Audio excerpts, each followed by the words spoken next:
Yo l'équipe, avant de démarrer l'écoute, je vous rappelle que vous pouvez toujours laisser un commentaire, un review et même des étoiles sur la plateforme que vous utilisez. Et si vous voulez le faire sur Instagram, n'hésitez pas, c'est dedicated_podcast sur Instagram. Allez, bonne écoute et à la prochaine. Peace out.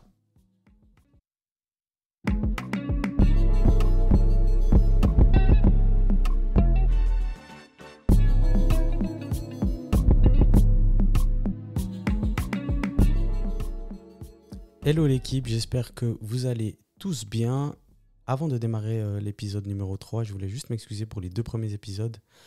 J'ai eu quelques petits soucis au niveau du son, j'espère que ça ne vous a pas trop dérangé. En tout cas, merci à tous ceux qui m'ont fait la remarque. J'espère que le problème technique est réparé pour cet épisode. Donc aujourd'hui, on est là pour l'épisode numéro 3 avec Lionel Choudi. Lionel qui est un arbitre international de football, qui exerce principalement en Suisse et à l'étranger également. Lionel, comment tu vas ? Ça va bien et toi ? Ça va super, merci pour ta présence. Alors, comme j'ai dit en introduction, donc tu es arbitre international de football. C'est vrai qu'on a plutôt l'habitude de connaître les 22 autres acteurs du terrain. Mais avant qu'on passe sur la partie sur ton expérience et ton vécu et quelques moments de ta carrière, est-ce que tu pourrais juste nous faire une mini présentation de ton nom, d'où tu viens, ton cursus scolaire, professionnel ? Avec plaisir. Merci déjà de l'invitation. Avec plaisir. Voilà, donc moi je suis né en Allemagne en 89. Je suis parti après à l'âge de 3 ans, je suis arrivé à Neuchâtel, où j'ai fait finalement toute ma jeunesse. L'école primaire, secondaire, déjà à l'école privée, puis après l'école publique. Et après, le cursus, on va dire, universitaire classique avec un bachelor en économie, puis après un master en économie et droit. Et aujourd'hui, voilà, je travaille dans le monde de la finance. J'ai 34 ans et puis père de famille et heureux mari de ma femme.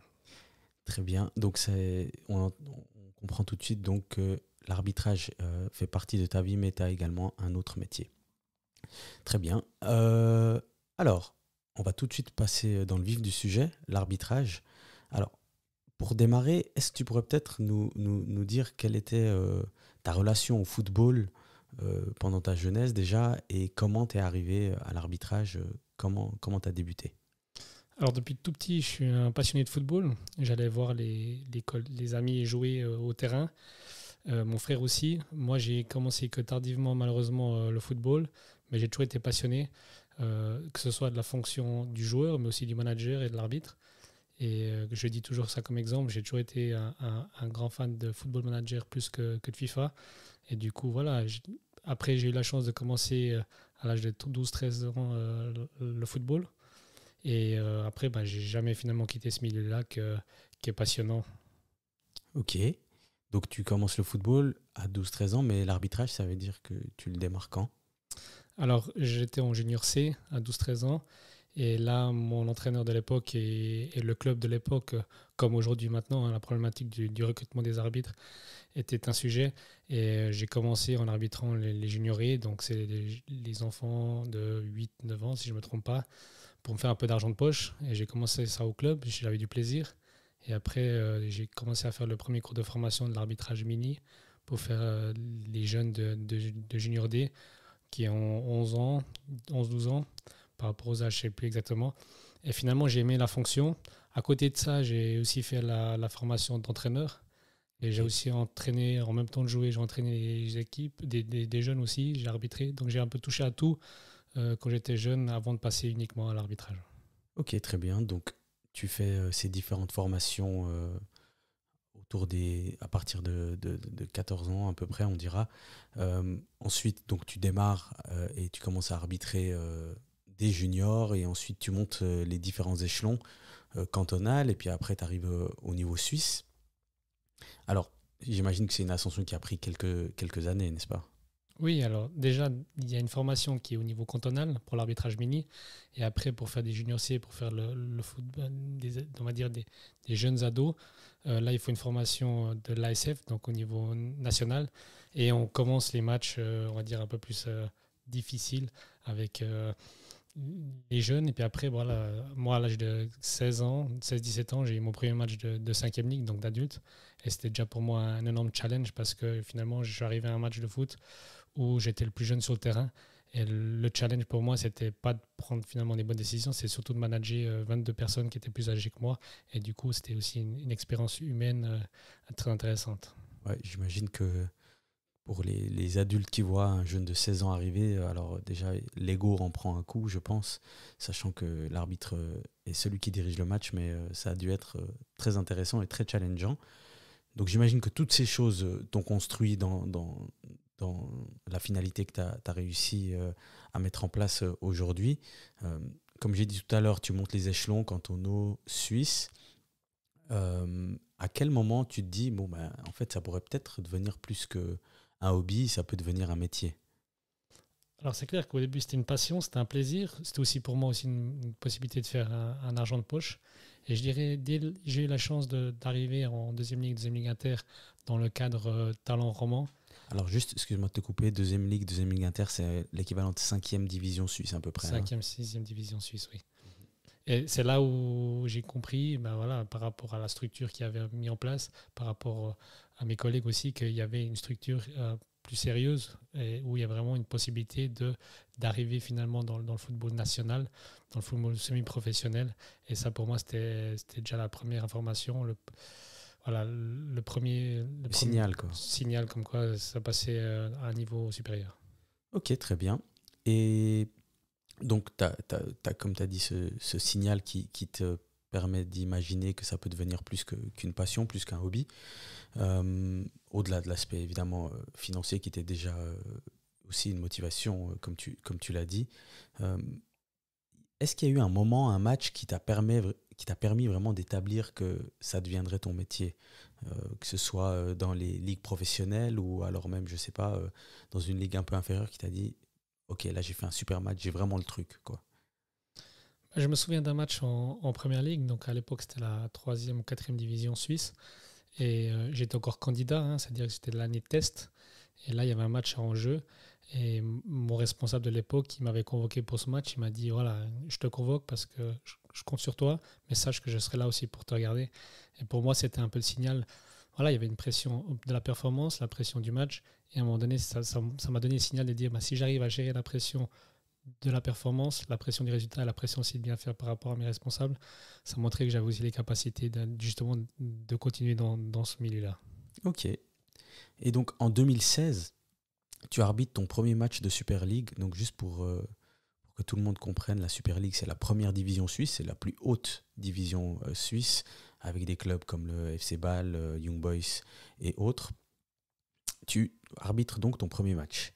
Comment ça s'est passé? C'est sûr qu'en tant que jeune arbitre, ben, le challenge est chaque fois de monter d'une division. Déjà, pour un jeune arbitre, d'arriver de la 3e division à la 2e division, c'est un énorme pas parce qu'on arrive dans le monde professionnel, on arrive en Challenge League. Donc là, déjà, pour moi, c'était une grande satisfaction. Mais c'est sûr de pouvoir arbitrer dans la plus haute ligue en Suisse, c'était toujours mon rêve, mon objectif caché. Et du coup, c'était vraiment une fierté d'arriver là, mais aussi un challenge parce que finalement, à chaque niveau, c'est un challenge. Mais voilà, je garde un très bon souvenir de mon premier match. Pour les Neuchâtelois, ben, voilà, c'est pour ça que je me souviens bien de cette date. C'était le week-end de la fête des vendanges. Donc dimanche, j'ai fait un match, je me suis concentré, puis après j'ai pris le premier train pour trouver mes amis pour fêter cette première en Super League. Donc ça s'est bien passé, ce premier match. Oui, oui, 2-1, c'était 2-1 le résultat final pour Getse. Il y avait une situation litigieuse, mais finalement très bien jugée. Voilà, c'était. Il faut aussi savoir que ben, pour un premier match, on choisit aussi des matchs, on va dire, un peu Sans plus. enjeu. Voilà, pas sans enjeu, mais un peu plus facile à gérer. C'était quand même un match en jeu. Mais voilà, donc ça permet aussi de rentrer en Super League gentiment.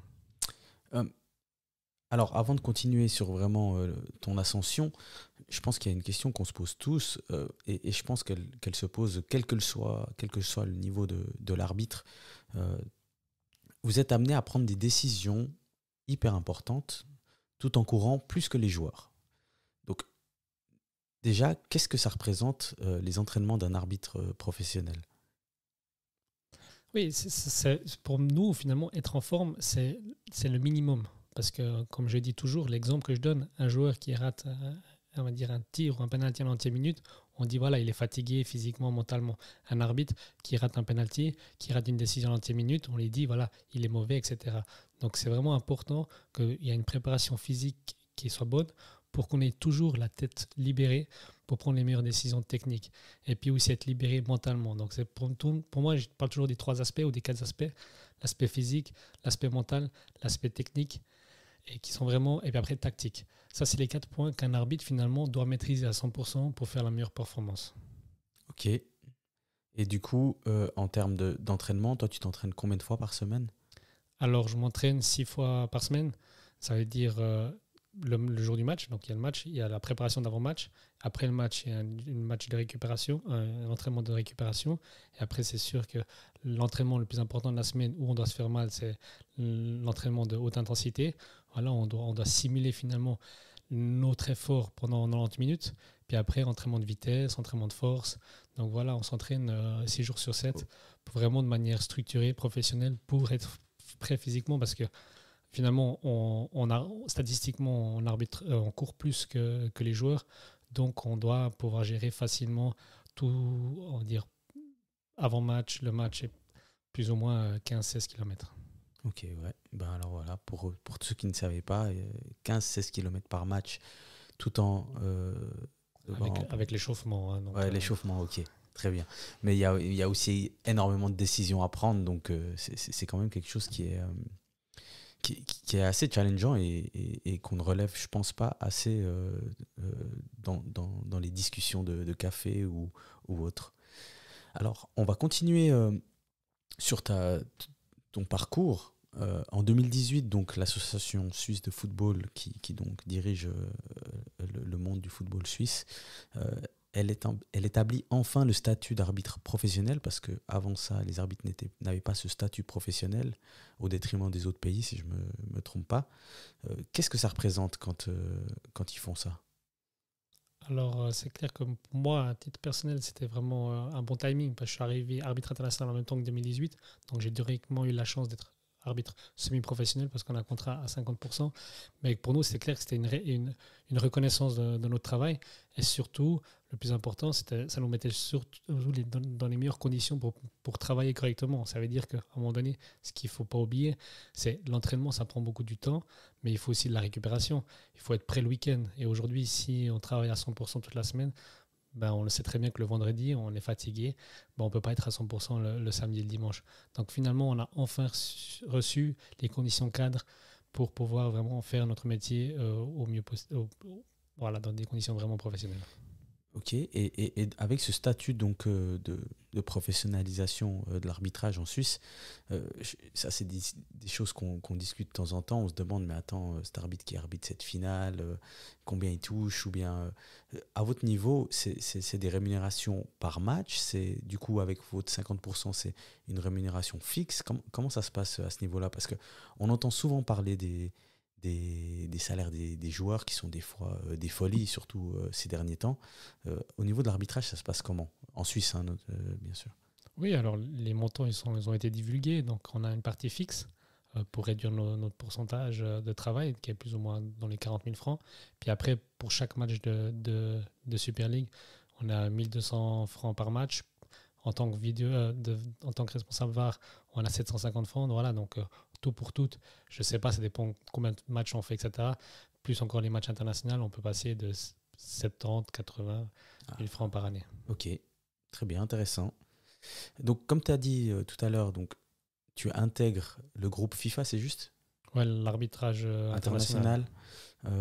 C'est ce qui te permet d'arbitrer à l'étranger, de faire des matchs d'Europa League, Champions League. Donc pour ceux qui ne sont pas familiers, l'Europa League, la Champions League, la Conference League, c'est des compétitions européennes qui permettent aux clubs de différents pays de se confronter selon leur classement de l'année précédente. Tu fais aussi des matchs internationaux, donc entre des nations. Dans l'exercice pur de ton métier, est-ce que tu sens tout de suite une différence, ou alors c'est le même métier à différents endroits? C'est le même métier à différents endroits, mais c'est totalement une autre approche. Déjà de 1, parce que j'ai parlé de l'aspect tactique. Donc moi, les équipes en Super League et en Challenge League, les joueurs aussi, je les connais presque par cœur parce que je les arbitre chaque week-end.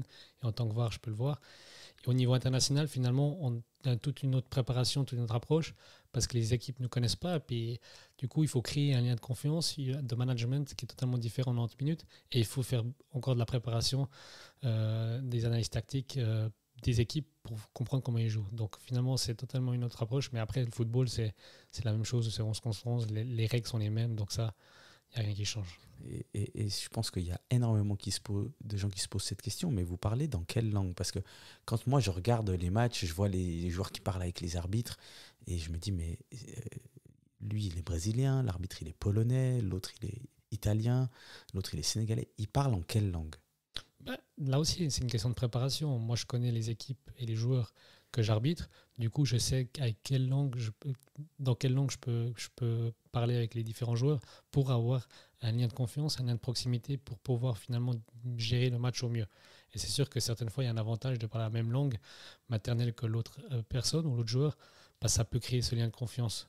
Et c'est sûr qu'au niveau international, la langue principale, elle est quand même l'anglaise, mais après, on peut dévier de ça par rapport à tel ou tel joueur. Ok, c'est intéressant. Euh, donc comme on a dit, tu arbitres depuis quelques années maintenant certains clubs internationaux, certaines fois c'était des grands clubs, des grandes nations. Tu te retrouves en face de stars internationales, on les a tous en tête. Est-ce que tu arrives à profiter de ces moments ou alors c'est poker face et on fait le boulot? Non, c'est sûr que pour nous, qu'on va à chaque fois en tant qu'arbitre suisse et encore jeune arbitre pour ma part, le plus important c'est la performance. Je veux dire, on est des compétiteurs aussi, nous en tant qu'arbitre. Ce qu'on veut, c'est finalement avoir la meilleure performance pour continuer à grader au niveau international et d'avoir de plus en plus de chances. Donc pendant le match, c'est vraiment 90 minutes performance. Puis après, c'est sûr qu'avant le match ou après le match, bon, on regarde de nouveau notre match et là, on regarde finalement notre performance d'une autre manière. Ok, et ça t'est déjà arrivé, je sais pas, hein, pendant un match, il y a un des joueurs qui marque un but superbe et tu te dis, ah là là, quel but. Ou alors on n'arrive pas à, à profiter de ce moment, on se dit juste, c'est un goal un peu machinal, quoi. Non, non, il y a des gestes techniques clairement où, dans le micro, hein, comme on communique à l'intérieur de notre team, où de temps en temps on profite de l'instant et puis on voit qu'il y a eu quelque chose de magique sur le terrain. Donc oui, avant d'être arbitre de foot, moi je suis un passionné de foot et j'adore de vivre ces moments d'émotion aussi, hein, de communion et des gestes techniques aussi fantastiques. Je sais pas si tu aurais une ou deux anecdotes, je sais pas, est-ce qu'il y a un entraîneur au niveau international d'un grand club, je sais pas, qui t'a qui t'a surpris ou alors un joueur avec qui tu as eu un échange sympa, je sais pas si tu quelque chose qui te vient en tête.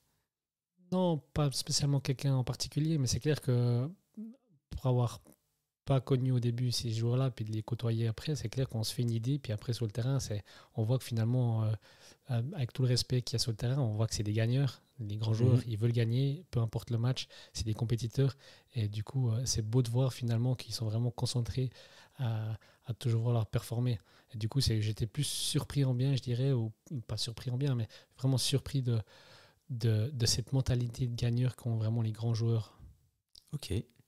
Bon, bah écoute, merci pour cet échange. On va discuter un petit peu de l'aspect mental aussi, parce que tu as dit qu'il y avait 3 ou 4 piliers, dont le pilier tactique.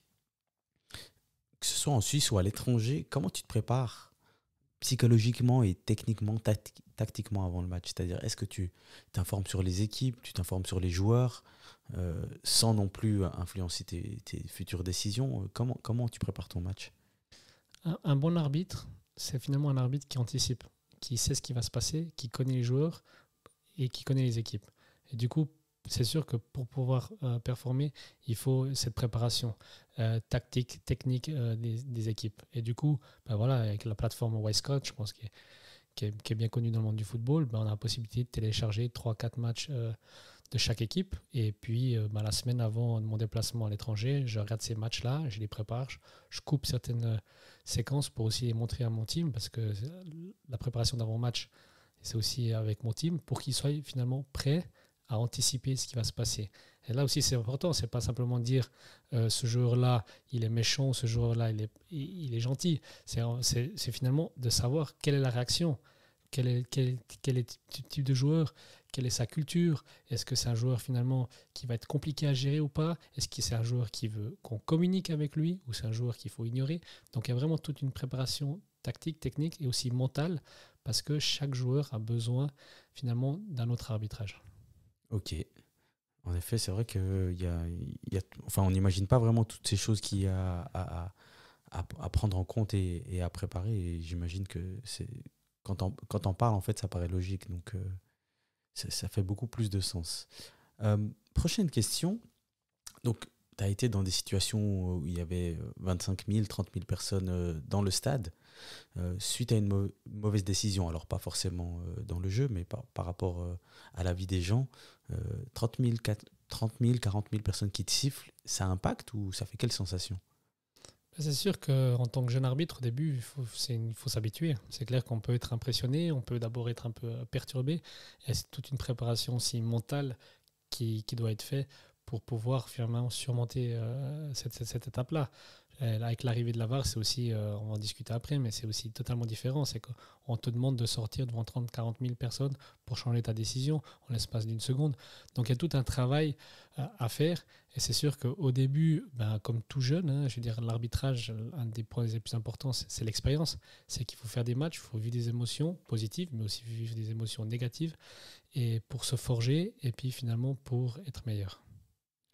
Euh, dans la même lignée, certains médias, je dirais, alors moi je connais plutôt des médias suisses allemands qui font ça, mais ils sont très critiques envers les arbitres.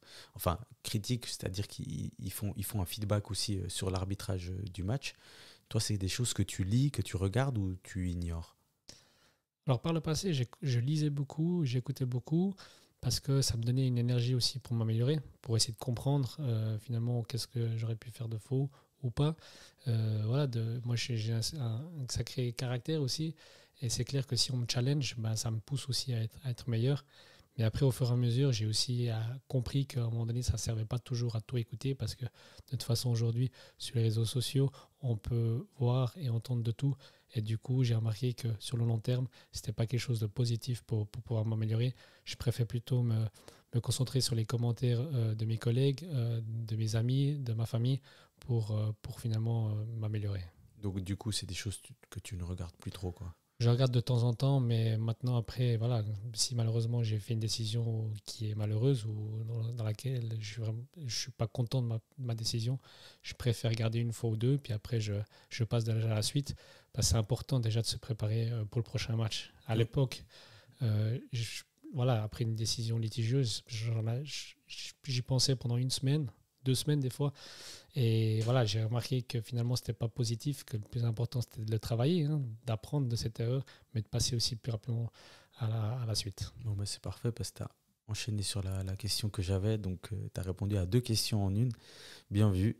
Euh, on parle de plus en plus, alors on va parler de la VAR tout à l'heure, mais on parle de plus en plus du micro pour enfin, la communication des arbitres sur les faits marquants de match, que les discussions audio soient publiques. Euh, c'est une bonne ou une mauvaise chose? Qu'est-ce que tu en penses, toi? Moi, je suis totalement pour plus de communication, plus de transparence. Euh, je pense que c'est quelque chose qui arrive souvent. C'est vraiment un feedback que je reçois souvent des gens qui ne connaissent pas vraiment le monde de l'arbitrage, qui disent voilà, vous êtes une famille opaque, vous ne voulez pas communiquer. C'est sûr que dans notre société aujourd'hui, je pense, de nouveau avec les réseaux sociaux, c'est vraiment important de communiquer, d'expliquer. De nouveau, il n'y a pas tout le monde qui va être d'accord, ça on le sait, mais je pense qu'on pourrait embarquer, on va dire, un peu plus de monde avec nous dans l'arbitrage si on communique un peu plus et si on expliquait nos décisions. Ok, mais c'est vrai que, alors moi personnellement, c'est vrai que ça m'intéresse d'avoir les audios des matchs, c'est intéressant, mais après je me demande si ça serait en faveur aussi des joueurs, parce que quand je vois certains mots qui sont échangés, etc., c'est vrai que je me pose la question, mais en tout cas j'espère que ça va aller dans ce sens, parce que pour avoir suivi 2-3 matchs dans le championnat français où ils ont déjà mis le micro en public, et ben, c'est vrai que c'était plutôt intéressant. Et ça permet au public de comprendre encore mieux le travail de l'arbitre, quoi, de comment il communique, comment il dirige, comment il remet un joueur en place par rapport à une décision. Donc on verra ce que l'avenir nous apportera, mais je pense que ce serait une très bonne chose, quoi. On parlait tout à l'heure de la VAR. Donc VAR, pour ceux qui ne connaissent pas, c'est le Video Assistant Referee. C'est l'assistance vidéo qui est donc en place maintenant depuis 2018. Juste pour que tout le monde comprenne, est-ce que tu arrives juste rapidement à clarifier quelles sont les situations où la VAR peut être utilisée? Parce que certaines fois, on voit des joueurs qui disent allez voir la VAR, mais ce n'est pas forcément une situation qui le permet. Il y a carrément pas une loi, mais une loi de jeu autour de la VAR. Donc, quelles sont les règles autour de cette VAR? Déjà, le principe de la VAR, c'est d'éradiquer les erreurs manifestes. Donc ça, c'est important. Aujourd'hui, on a cru que la VAR va régler tous les problèmes. Aujourd'hui, la VAR ne va pas régler tous les problèmes. Elle va surtout éviter qu'il y ait des erreurs manifestes, donc un hors-jeu de 3 mètres, un ballon qui est rentré dans le but, un penalty clair, un carton rouge où on voit finalement que... Voilà, des situations où c'est clair. Et il y aura toujours des zones grises dans le football, parce que le football est un sport de contact, et du coup, c'est impossible d'enlever cette zone grise, ce qui fait aussi la beauté du sport. Après, c'est sûr qu'avec l'arrivée de la VAR, on n'accepte pas toujours cette zone grise, parce qu'on a l'impression qu'elle va justement la supprimer. Donc voilà, après, au niveau des 4 situations où la VAR elle peut intervenir, c'est sur chaque goal. C'est-à-dire que quand il y a un goal, on va voir dans toute la phase d'avant le goal s'il y a finalement eu une situation où il y avait une faute. C'est-à-dire qu'il y a une faute claire, il y a un hors-jeu qui est clair. Voilà, toute infraction avant le but, là, la VAR elle peut intervenir. La deuxième situation, c'est pour toutes les situations dans les 16 mètres, donc les pénaltys. Dans la VAR, à chaque fois qu'il y a une situation dans les 16 mètres, la VAR contrôle s'il y a faute ou pas. La troisième situation, c'est les cartons rouges. Donc à chaque fois qu'il y a une possibilité de carton rouge, que ce soit pour jeu dur ou, comme on dit encore, comme dernier homme, à ce moment, la VAR elle peut intervenir. Et le quatrième point, c'est si le mauvais joueur a été averti. Là aussi, la VAR elle contrôle donc à chaque fois tous les cartons et elle confirme que le carton a bien été donné au bon joueur. Voilà les 4 éléments. Sinon, pour le reste, la VAR ne peut pas intervenir. Ok, donc juste pour préciser, tu as dit qu'une une des conditions, c'était cette faute dernier homme. Donc, c'est une faute qu'un joueur ferait en tant que dernier défenseur pour éviter que le joueur aille au but, hein, pour ceux qui ne connaissent pas cette expression. Donc, comme on a dit depuis 2018, ouais, la VAR, elle a intégré le football. C'était à la Coupe du Monde, si je ne me trompe pas. Vous avez été formé pour la VAR. Après un peu moins de 5 ans, est-ce que tu sens que cet outil il vous a permis d'améliorer la performance des arbitres de manière générale? Alors oui, clairement, statistiquement, c'est prouvé que grâce à la VAR, on a diminué les erreurs de l'arbitrage dans le football. Après, c'est clair qu'elle n'a pas tout supprimé, mais clairement, les erreurs ont été diminuées. Donc, on voit que la VAR a été très positive. Par contre, c'est sûr que quand un arbitre ou un VAR fait une erreur, les conséquences, on va dire, la réaction est d'autant plus importante parce qu'on a la VAR et les gens ne comprennent plus aujourd'hui comment ça se fait qu'on fasse une erreur alors qu'il y a un arbitre sur le terrain et il y a une VAR. Donc, les réactions sont beaucoup plus vives quand il y a eu une mauvaise décision de l'arbitre ou de la VAR. Toi, tu fais donc des matchs, donc tu es arbitre principal sur le terrain. Certaines fois, donc tu es l'assistant, enfin l'arbitre VAR. Est-ce qu'il y a une manière différente? Tu prépares tes matchs d'une manière différente ou bien l'aspect tactique que tu as expliqué tout à l'heure, tu le regardes également? Comment ça se passe? Non, la préparation est la même. Après, c'est clair que c'est 2 rôles totalement différents. Aujourd'hui, avec l'expérience, on voit que un bon arbitre n'est pas automatiquement un bon VAR et puis un bon VAR n'est pas automatiquement un bon arbitre. Donc c'est vraiment 2 rôles totalement différents avec des processus décisionnels totalement différents parce qu'un arbitre, lui, il prend des décisions en des millièmes de seconde, il en prend toutes les secondes. Donc il a totalement un processus plus dans la prise de décision rapide, alors que le VAR, lui, doit avoir un certain recul, doit prendre le temps de voir des images, doit analyser, et puis après d'être beaucoup plus chirurgien, factuel dans ses prises de décision qu'un arbitre. Ok, merci beaucoup. Moi, je voulais juste revenir, tout à l'heure, on a parlé de deux, trois anecdotes. Je ne sais pas si ton summum en Suisse pour l'instant, c'est-à-dire ton plus beau souvenir, c'est lequel? Alors, j'ai eu la chance de faire, même si c'était pendant la période de Covid, donc le stade vide, c'était la Coupe Suisse. Donc, c'est sûr que pour un Donc la arbitre, finale, hein. la finale de la Coupe Suisse, donc c'est sûr pour un arbitre au niveau national, c'est le plus beau des cadeaux, c'est d'avoir une fois la chance d'arbitrer la finale de la Coupe Suisse. Mhm. Et tu as aussi eu l'occasion, j'imagine, en Suisse d'arbitrer les deux leaders euh, en championnat.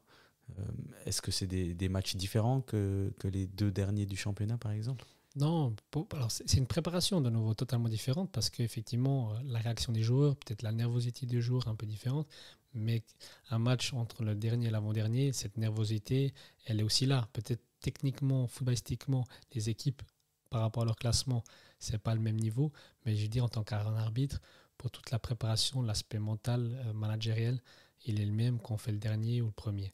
Ce qui est important, c'est que voilà, tous les matchs, là aussi, c'est en tant qu'arbitre, quand on parle de préparation mentale, c'est toujours important de relativiser. C'est-à-dire qu'à un moment donné, il ne faut pas toujours trop réfléchir au contexte, mais aussi de temps en temps prendre du recul pour être le plus près possible. Ok. Alors, on va juste aborder un dernier sujet avant de passer à la partie finale. J'ai décidé de choisir quelque chose qui est très actuel. Comme moi, j'imagine que tu as pu voir depuis une année ces joueurs de classe mondiale, les GOAT carrément, qui se sont rendus en Arabie Saoudite. Aujourd'hui, on voit que Benzema, je ne sais pas si c'est officiel encore, mais N'Golo Kanté aussi, les deux Français qui vont aller dans le championnat saoudien. Il y a aussi d'autres joueurs qui sont reconnus mondialement, mais qui sont peut-être pas des Ronaldo, des Benzema, qui sont allés là-bas déjà il y a quelques temps. Ce pays se développe au niveau football. Toi, tu as eu l'opportunité d'y aller plusieurs fois, donc dans le cadre d'un accord, je pense, entre la Suisse et l'Arabie Saoudite pour arbitrer dans ces pays. Déjà, tu te souviens de qui t'as arbitré?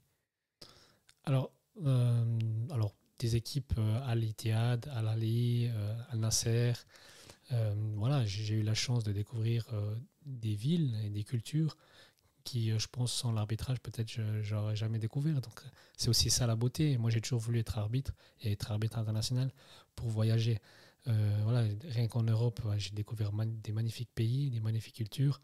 En Arabie Saoudite, c'est aussi une autre culture, c'est aussi magnifique. Donc, je veux dire, voilà, grâce à l'arbitrage, j'ai pu ouvrir un peu mes horizons au niveau culturel. Et au niveau football, tu as senti cette envie de ce pays de se développer et de devenir un endroit qui sera un endroit de football même pour les grands joueurs? Oui, alors moi je dis toujours, j'aime le football. Pourquoi? Parce que c'est le sport le plus pratiqué, c'est le sport le plus connu dans le monde et multiculturel. Et je veux dire, aujourd'hui, il appartient à tout le monde et entre autres dans le golf. J'ai déjà eu la chance en 2019 de faire la Coupe du golf Persique où là, pendant 3-4 semaines, j'ai pu rencontrer et puis déjà voir tout l'engouement qu'il y avait autour du football dans ces pays-là. Et en Arabie Saoudite, encore plus. J'ai fait des derbies en tant qu'arbitre VAR à Jeddah où il y avait 40-50 000 spectateurs dans le stade. Donc c'est vraiment des gens qui sont passionnés, qui aiment le football. Et puis pour eux, ben, c'est sûr que s'ils ont la possibilité d'avoir des joueurs de renom dans leur championnat, ben, je veux dire, c'est tout bénéfique pour eux. Ok, super. Tu as mentionné donc cette compétition du golf persique. C'était la compétition de préparation de la Coupe du Monde, hein, si je ne me trompe pas. Exactement. Donc tous les 2 ans, si je ne me trompe pas, ou tous les 3 ans, il y a la Coupe du Golfe Persique. Et là, ils l'ont fait exprès au Qatar, Doha, pour préparer les installations pour la Coupe du Monde. Et tu avais arbitré la finale. Exactement, j'ai eu la chance d'arbitrer la finale. Ok, superbe. Alors, on va passer aux dernières questions. Mais avant cela, donc tu reviens d'une blessure. Qu'est-ce qu'on peut te souhaiter pour la suite? Ben, voilà, c'est clair que pour tout sportif, hein, parce que je me considère comme sportif, je me considère comme un compétiteur. Il y a plus ou moins 2 ans, j'ai eu une blessure après ma finale de Coupe Suisse. J'étais vraiment dans un moment positif de ma carrière au niveau suisse et au niveau international. Et voilà, suite à cette blessure, ben, il y a un arrêt. Donc il y a aussi toute une préparation, tout un travail aussi mental, mais aussi physique pour venir. Aujourd'hui, je me considère gentiment à 100%. Donc voilà, moi j'ai juste besoin de la santé. Puis tout le reste, après, ben, il faut travailler pour, pour l'avoir. Bon, ben, on te souhaite toute la santé et puis on espère te voir dans des grandes compétitions, des grands matchs. Alors, on va passer aux dernières questions que je pose donc à chaque invité. Le podcast donc s'appelle Dedicated. Si on traduit en français, c'est dévoué, le dévouement. Comment t'es resté aussi dedicated toutes ces années? C'est la passion. La passion. Aujourd'hui, j'ai la chance que mon métier soit aussi ma passion. Et pour être un bon arbitre, moi j'ai toujours dit, c'est ce que je dis à tout le monde, il faut manger foot, il faut vivre foot, il faut dormir foot et il faut être investi à 100%. Ce qui demande beaucoup de sacrifices, que ce soit pour moi, mais aussi pour ma femme, aussi pour mes amis, parce que voilà, tous les week-ends, moi, ben, je suis sur les terrains, donc je rate beaucoup de fêtes de famille, d'anniversaires, de moments finalement conviviaux. La période d'été, pour moi, c'est aussi une période qui est plus dédiée au football parce qu'il y a les qualifications d'Europa League, de Champions League et de Conference League qui arrivent en début juillet. Donc finalement, moi, tout le mois de juin, je me prépare physiquement pour être à 100%, alors que la plupart des gens, ils partent en vacances. C'est le moment de relâcher, voilà, de se détendre. Donc à un moment donné, il faut être dévoué à 100% dans cette tâche, dans ce métier, parce que c'est plus qu'un travail. Et du coup, c'est important ben, aussi d'avoir les personnes autour de soi pour finalement comprendre ça, soutenir. Et du coup, je ne le dis pas assez, mais je remercie ma femme pour tout le soutien. Eh ben, c'est superbe. Elle entendra très sûrement ce message. On la salue d'ailleurs. Alors, tu habites à Zurich, tu es de Neuchâtel. Là, on est en train d'enregistrer à Genève. Si tu avais un endroit, un bar, un restaurant ou même un événement que tu souhaites recommander, quel que soit l'endroit. Bon, en plein milieu de l'été, moi, ce que j'aime bien, c'est après un bon entraînement, c'est d'aller à Zurich, à Juicery 21. Pour manger un bon açaï, pour voilà, un petit moment de plaisir après l'entraînement. Ou aussi un grand passionné de café, boire un petit café au coffee. Donc ça, c'est mes 2 petits endroits sur Zurich que j'apprécie pour couper après un effort important.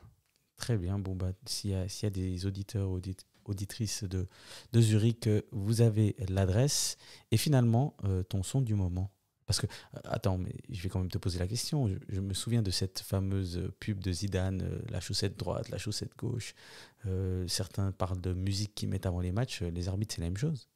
Alors, c'est clair que là aussi, je me suis, on va dire, j'ai évolué parce qu'à l'époque, j'avais pas mal de tics, je veux dire, parce que j'avais vraiment besoin pour être prêt pour le moment T. Mais voilà, j'ai aussi appris avec l'expérience et aussi pour les matchs internationaux qu'il y avait plus voilà, on va dire les processus clairs avant le match. Et ça n'existe pas parce qu'il y a toujours. Voilà, moi, je me suis déjà retrouvé à être dans des bouchons pendant 1 heure avant un match international, puis d'arriver un peu à last minute. Et du coup, voilà, il y a tout qui est chamboulé. Donc pour éviter d'être stressé avant le match, j'ai plus vraiment on va dire d'habitude. La seule chose que je fais, j'ai besoin de 5 minutes avant le match pour écouter un son. Et ce son-là, il varie selon mon état du moment. Donc ça peut être très bien de la musique classique, comme musique un peu plus électro, ou un bon vieux rap français qui me donne de l'énergie. Ok, très bien. Et donc, du coup, ton son du moment? J'ai pas vraiment de son du moment, mais j'écoute très régulièrement. J'aime bien Nekfeu, Dinos et puis Népal. Ok, très bien. Bah, on arrive à la fin, Lionel. Merci infiniment pour ton temps. Merci d'avoir partagé donc ton expérience, ton métier qui rythme finalement le week-end de milliers de personnes en Suisse ou à l'étranger. Et j'espère que, comme tu as dit, on te souhaite plein de santé. Merci à tous pour votre écoutent, n'hésitez pas à me faire des retours et de faire des retours directement sur les plateformes que vous utilisez. À la prochaine. Bye.